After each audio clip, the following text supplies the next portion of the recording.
What up, what up, what up? Welcome back to Lockdown Universe, home of the bizarre, peculiar, and unheard of stories of UFO, legend, and paranormal lore. Welcome back, welcome back.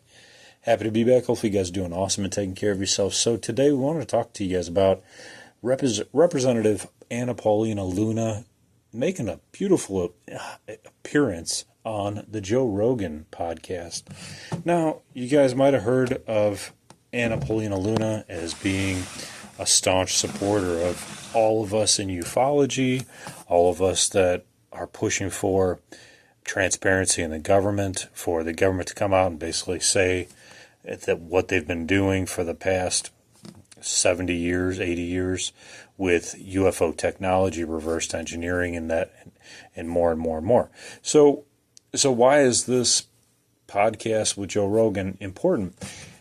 It's important for a few reasons. Number one, Anna Paulina Luna has only been able to kind of be in front of cameras and for a limited period of time to tell her story. Where she may have been able to tell it like in small areas or maybe like on her own websites or her own social media, she has to be very careful with what she says and where she says it. Now with Joe Rogan, typically he has guests on for like 3 hours, which is what he did with Anna Paulina Luna. I think it was like 2.5, 3 hours, something like that. I still haven't finished it. Got like 10 minutes left. But the interesting thing with this podcast is that she comes out and she talks. Of course, Joe's going to ask her because he's all about aliens, right? So he's going to ask her what she knows. He's going to ask her, what she's willing to say and what happened during these events and why she believes what she believes. Now, Anna Paulina Luna is a staunch Christian as well, but she also believes that aliens are real and that she's seen evidence of alien craft, evidence of things that have not been made on Earth. Now, where does she see this?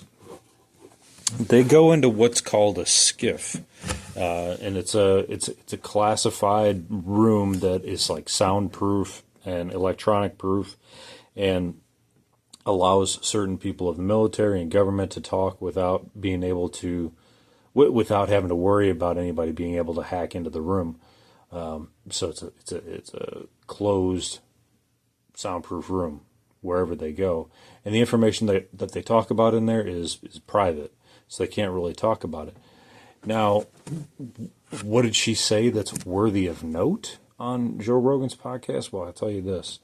So she was talking about an event where her, Tim Burchett, he's representative from Kentucky, and Matt Gaetz went down to Eglin Air Force Base, okay? And you may have remembered this story as well. Now, they went down there well announced ahead of time. They announced, multiple weeks ahead of time that they were going to come down. They were going to come to the base. This is in Florida, Eglin Air Force Base. And there were pilots that wanted to come forward and talk about their experiences and what they had seen with UAPs. So they arrive at the gates of Eglin Air Force Base, and they're promptly told by the commander of that base that they're not getting in. What? Congress is in control of the budget for the military and for who the military answers to, as well as the president. Now, typically, the government, the Congress, the House of Representatives, and the Senate are going to vote on military matters as well as how to appropriate funds for the military. So when they ask to go down, or when they don't have to ask, they can just say, "Hey, we're coming down." They're supposed to be allowed to come on base. Now, are they allowed, certain top secret privileges? Well, that's the question, right? Because you have to have clearances to be able to gather this info. But the Congress is our representatives in the government. So you have this kind of clash where you have our representatives should be able to know everything because they're our representatives for the government. They should have the highest of highest clearances. In my mind, maybe there's a reason why they wouldn't, but in my mind, if they're representing us, they're the highest of the high for our representation. Therefore, they need to know everything.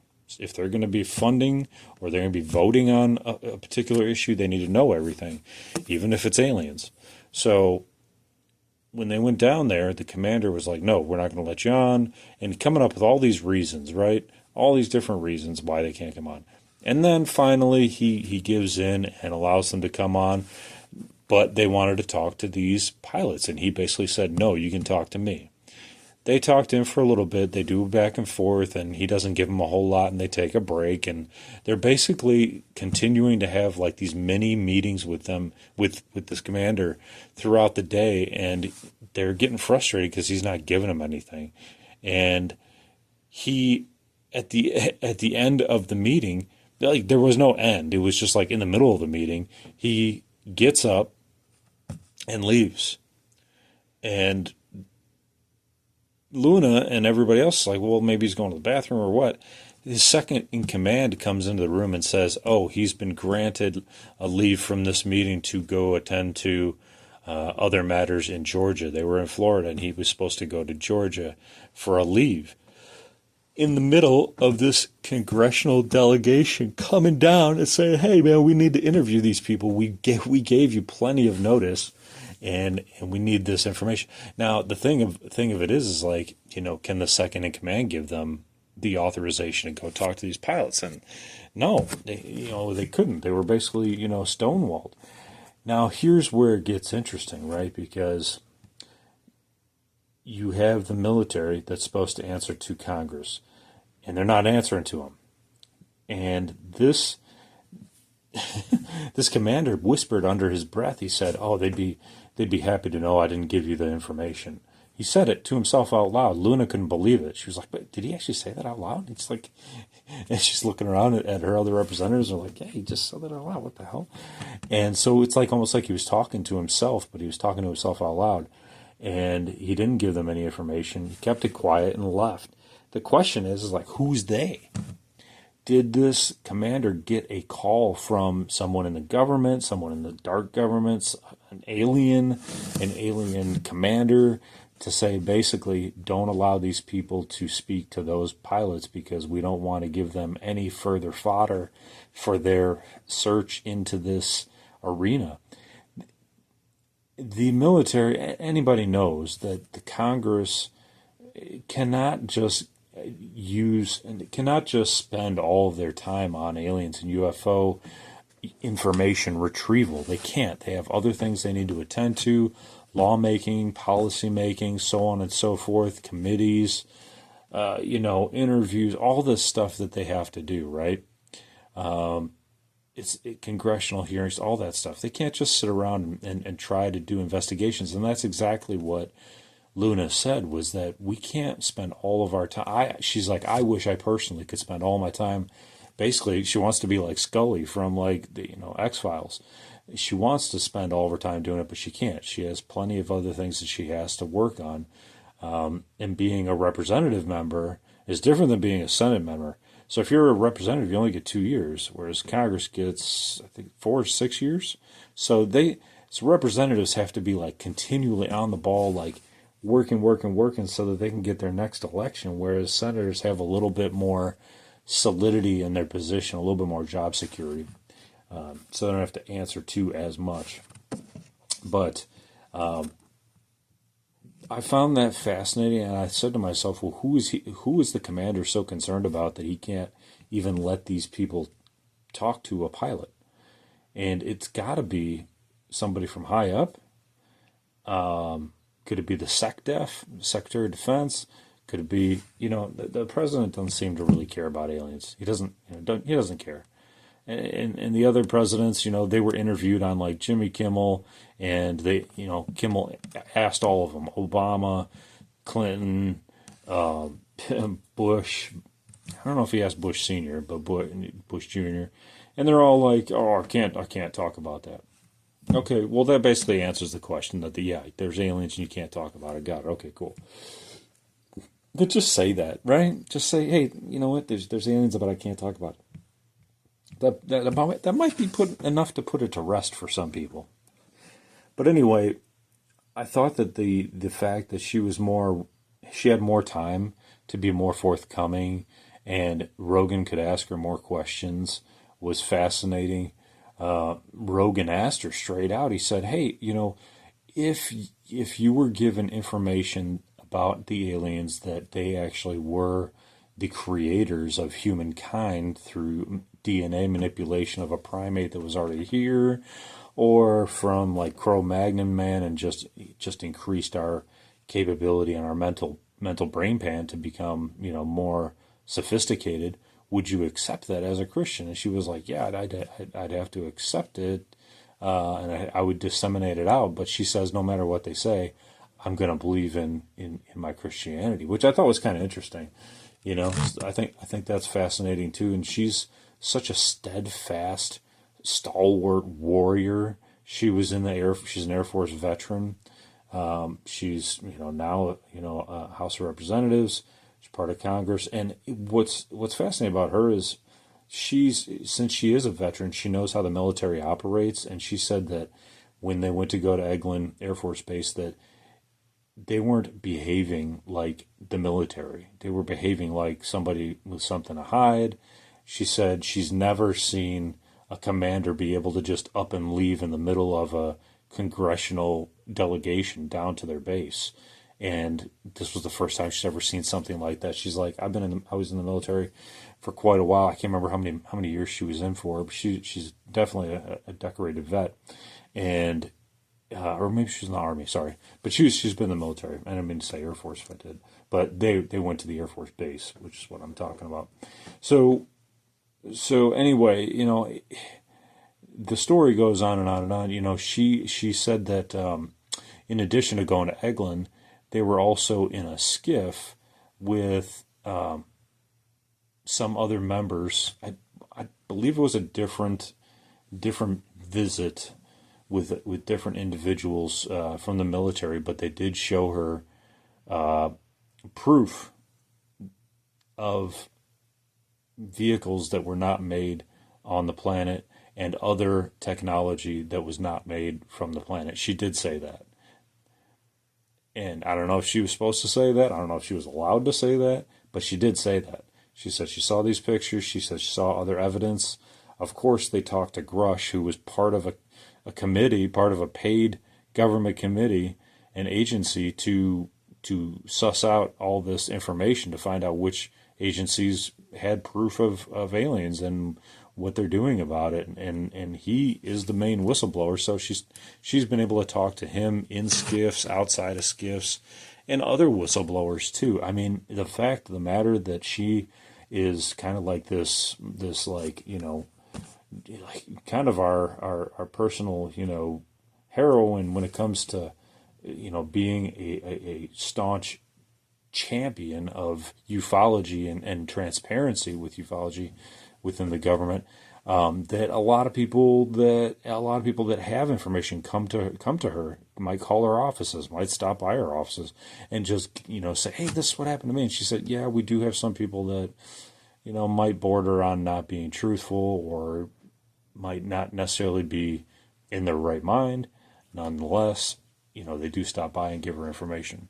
Whereas there's other people, who are trustworthy and believable and have proof, and they do also stop by or email her information or give her information, and she's able to review that as well. So, if there's somebody out there that's a whistleblower that needs an outlet, that needs some security, that needs somebody to talk to, she is a great person. I would say definitely contact her if you're looking to, I don't know, be a whistleblower. You know what I mean? Like, you gotta have the goods to back it up. You say, hey, I was part of this. You got to be able to prove it with like your DD 214. You got to be able to have some evidence and a story that can be kind of somewhat confirmed. Like if you were in this area at this time and you had, you're working with this part of the military, and maybe you have somebody else that was there, that might help too, even though that's difficult because a lot of people don't want to come forward. And she said that a lot of people that she's talked to that were whistleblowers that had proof of their experiences with different UAP, UFO, alien ships in the sky, pilots did not want to come forward. You know, they were like, I don't want any part of this. They're like, you know, I can tell you my story, but I am not going to go testify. I'm not putting my face on the screen. I'm not going to give you the rights to tell my name or anything like that, because I need, basically they're protecting themselves, and they're worried that the government can't protect them. You know, whistleblower protections, like she said, word for word, whistleblower protections only go so far, and they can't always, give the assurances that people want to come forward. Like how do you say I can protect you from the government when they are the government, and there's other secret governments within the government that they take people out, or they shut them up and they threaten them. I mean, it's like you can't protect somebody from that, because somewhere along the way they're going to get some communication to this person, through their phone, through email, through Facebook, through some social media. Somehow, some way, they're going to have somebody bump into this guy and threaten him, and threaten his family, and they're going to threaten his pension, or they're going to threaten his life, and basically they won't be able to provide the privacy and the comfort that these people are going to need to come forward. So I'm a huge fan of Representative Anna Paulina Luna. I'm glad she went on the Joe Rogan podcast. It's a great podcast. I would listen to it if you can. I know it's long. And maybe there's parts you don't want to listen to because they're not interesting or part of what you're looking for, but they are interesting. The whole thing's interesting. And I don't listen to a lot of podcasts because they just don't have the people that I feel are going to be able to give us the information that we need that's different. We need new information, not the same old regurgitated stuff. So if there's somebody that I know that has direct access or has a new story to tell, I'll listen to it. People like David Grush, people like Michael Herrera, the Marine that was over in Thailand and the Philippines, Indonesia, and people like David Fravor, Commander David Fravor, Anna Paulina Luna, Tim Burchett. These guys and women are at the forefront of information whistleblowing. There's a lot more. If you look at the David Greer, the Dr. Greer Disclosure Project. The Disclosure Project they did in 2023 was amazing, and there's this really great story by an Army Master Sergeant, I believe it was, Michael. I'd have to pull up his last name, but he was a range supervisor, a fire range supervisor, and had a great story about seeing alien ships on the range, and then on a drive home, the thing's parked right in front of his car, and he was able to touch it. I mean, just amazing. I mean, and then they abducted him, from that point too, with his wife. I mean, totally wild shit.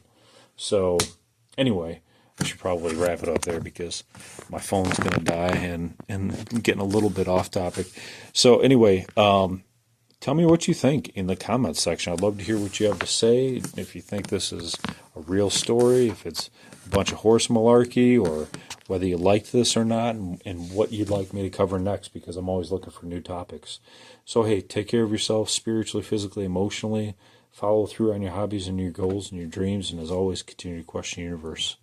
Until next time, guys, take care. Lockdown Universe out. Peace.